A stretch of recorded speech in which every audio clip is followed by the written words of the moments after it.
साथियों नमस्कार, मैं ओम प्रकाश चौधरी। आज आप लोगों से फिर एक नए विषय पर एक नए टॉपिक पे बात करने के लिए उपस्थित हुआ हूं और मुझे आशा है कि आप सभी लोग स्वस्थ होंगे, मस्त होंगे और अपने जीवन में आगे बढ़ रहे होंगे। यहाँ जो भी जानकारियाँ मिल रही हैं, जो भी जानकारियाँ हम लोग ले रहे हैं, उसको हम सब लोग अपने जीवन में अप्लाई करें और अपने जीवन में अप्लाई कर भी रहे हैं।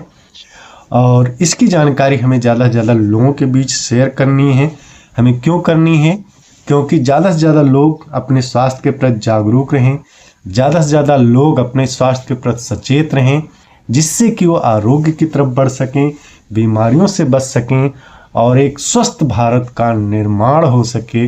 इस नाते हमें इसको ज़्यादा से ज़्यादा लोगों के बीच शेयर करना है, ज़्यादा से ज़्यादा लोगों के बीच इसके फायदों के बारे में बताना है, स्वस्थ रहने के तौर तरीकों के बारे में बताना है, स्वस्थ कैसे रहा जाए, उन सब विषयों पे बात करना है और उन सब विषयों की जानकारी देनी है ताकि वो लोग भी स्वस्थ रहें और आगे भी लोगों को वो जानकारी देते रहें, तैसे ताकि और लोग भी जो है आरोग्य की तरफ बढ़ सकें, स्वस्थ रह सकें।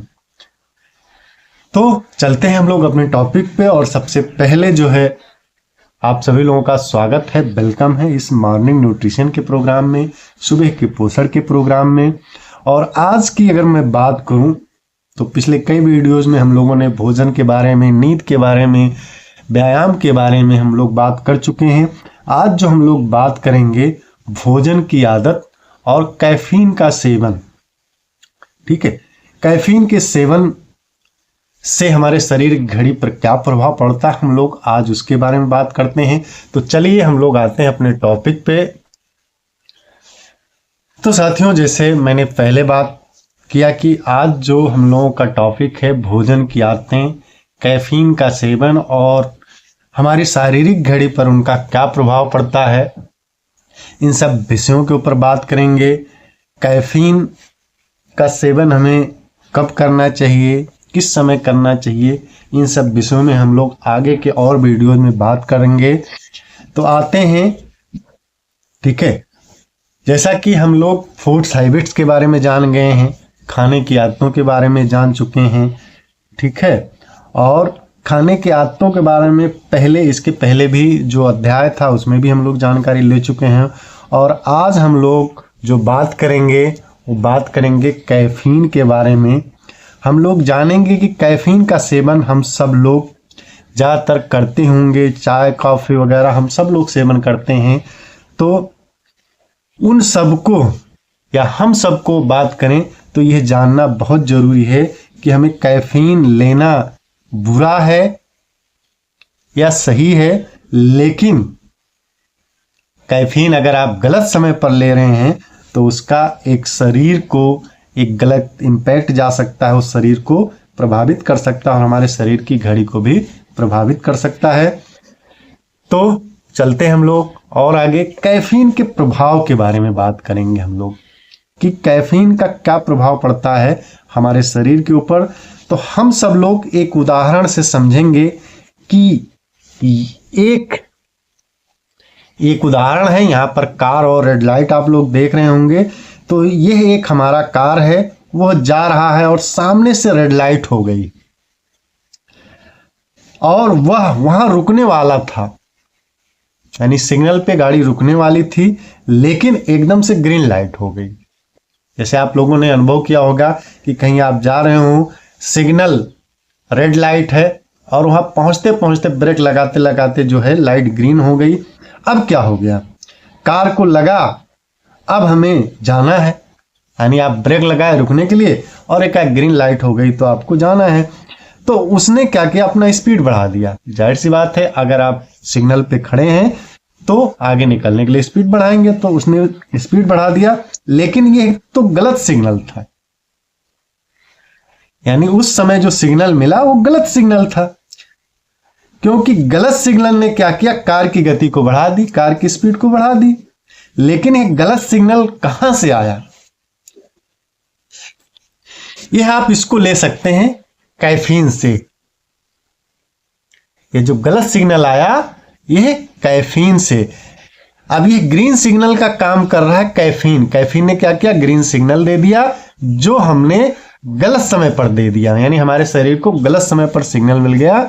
तो क्या हो जाएगा, कार तो निकल चुका है, अब गलत समय पर निकली हुई कार ने क्या कर दिया, बाकी सारे सिग्नल, बाकी सारे रास्तों को भी उसने क्या कर दिया कि डिस्टर्ब कर दिया। इसी तरीके से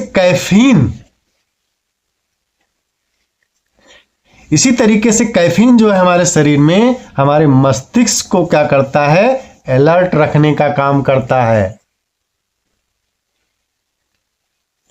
अब शाम के समय पर शरीर की जो स्टेज होती है इस कार की तरीके से हो जाती है। जिनको जिस शरीर रूपी कार को पता है कि अभी मुझे ब्रेक लेना है। अब शाम के समय क्या होता है कि शाम के समय धीरे धीरे शरीर रिलैक्स होती है, आराम की स्थिति में होती है। चूंकि हम ऑफिस वगैरह से लौटते हैं या जो भी काम कर रहे हैं, काम वगैरह कर करके जो है रिलैक्स होते हैं, तो शरीर क्या होती है, रिलैक्स मोड में रहती है। यानी आप कह सकते हैं कि शरीर उस कार की तरह रहती है कि रेड लाइट हो गया और हमें रुकना है। तो शरीर क्या होता है, उस स्थिति में होती है, रुकने की स्थिति में होती है। शरीर में ब्रेक, आप कह सकते हैं शरीर ब्रेक लगा रही होती है रुकने के लिए, और शरीर उस समय शांत की अवस्था में होता है, बिल्कुल आराम की अवस्था में होता है, क्योंकि शरीर को पता है कि मुझे अब आराम करना है, मुझे शांत रहना है और मुझे रुकना है। जिस समय बॉडी समझ रही होती है ये सारे इशारे कि मुझे रुकना है, मुझे शांत रहना है, मुझे रिलैक्स करना है, उस समय आपने क्या किया, आपने अपनी बॉडी को क्या किया, कैफीन दे दिया। अब जब बॉडी में कैफीन चला गया तो उसने क्या किया कि एनर्जी मॉलिक्यूल एडिनोसिन जो है उसको चालू कर दिया, उसको ट्रिगर कर दिया। अब ट्रिगर कर दिया तो क्या हो गया कि उसके अंदर चेतना आ गई, यानी वो जागरूक हो गया, जागृति अवस्था में आ गया।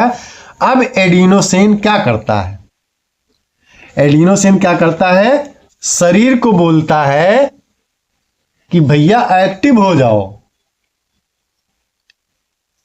अब शरीर एक्टिव होते क्या होता है, हमारी जो नींद है वो शाम के समय डिस्टर्ब हो जाएगी। जैसे बॉडी के अंदर कैफीन गया, कैफीन ने हमारे शरीर को एक्टिव किया, और जाहिर सी बात है शरीर के अंदर जब एनर्जी ज़्यादा फ्लो हो जाएगा तो नींद उड़ेगी, तो हमारी नींद को उड़ा देता है। तो नींद को उड़ा देने की वजह से क्या होता है, हमारी जो नींद का क्लॉक है, नींद की जो साइकिल है वो डिस्टर्ब हो जाती है। और जब नींद की साइकिल डिस्टर्ब हो जाती है तो हमारे शरीर का जो क्लॉक है, हमारे शरीर का जो शारीरिक चक्र है वो डिस्टर्ब हो जाता है। तो ये गलत सिग्नल आपके शरीर को देता कौन है, कैफीन। और कैफीन कब देता है, जब आप इसको गलत समय पर लेते हैं, यानी चाय कॉफी जो भी आप ले रहे हैं अगर गलत समय पर लेते हैं तो वो आपके शरीर को, आपके दिमाग को एक गलत सिग्नल जो है भेज देता है, जिससे क्या होता है, रेड लाइट की तरह आपकी गाड़ी जो है स्पीड में हो जाती है। और स्पीड में होने की वजह से बहुत सारी आप कह सकते हैं कि शरीर में एक्टिविटी होने लगती है, जिससे आपका शारीरिक घड़ी डिस्टर्ब हो जाती है। माइंड के अंदर जो मेन क्लॉक होती है वो भी डिस्टर्ब हो जाती है। तो हमें क्या करना है, हम सभी को सही समय जानना जरूरी है कि हमें कैफीन कब लेना चाहिए, ये सब हम सबको जानना जरूरी है। तो इन सब की जानकारी हम लोग अगले वीडियो में लेंगे कि कैफीन हमें कब लेना चाहिए, क्या उचित समय है, कितना सोने से कितना समय पहले लेना चाहिए। तो इन सब की जानकारी हम लोग अगले वीडियो में लेंगे। और तब तक के लिए आप सभी लोगों का बहुत बहुत धन्यवाद। और इस वीडियो में अगर दी हुई जानकारी आपको अच्छी लगती है तो आप इसको शेयर कर सकते हैं, सब्सक्राइब कर सकते हैं, कमेंट्स भी कर सकते हैं। शेयर इस नाते करना है कि ज़्यादा से ज़्यादा लोगों के अंदर जागरूकता है, ज़्यादा से ज़्यादा लोग स्वास्थ्य के प्रति जागरूक हों और आरोग्य की तरफ बढ़ सकें। तो बहुत बहुत धन्यवाद। फिर मिलेंगे एक नए वीडियो में एक नए टॉपिक के साथ। तब तक आप सभी लोगों का बहुत बहुत धन्यवाद।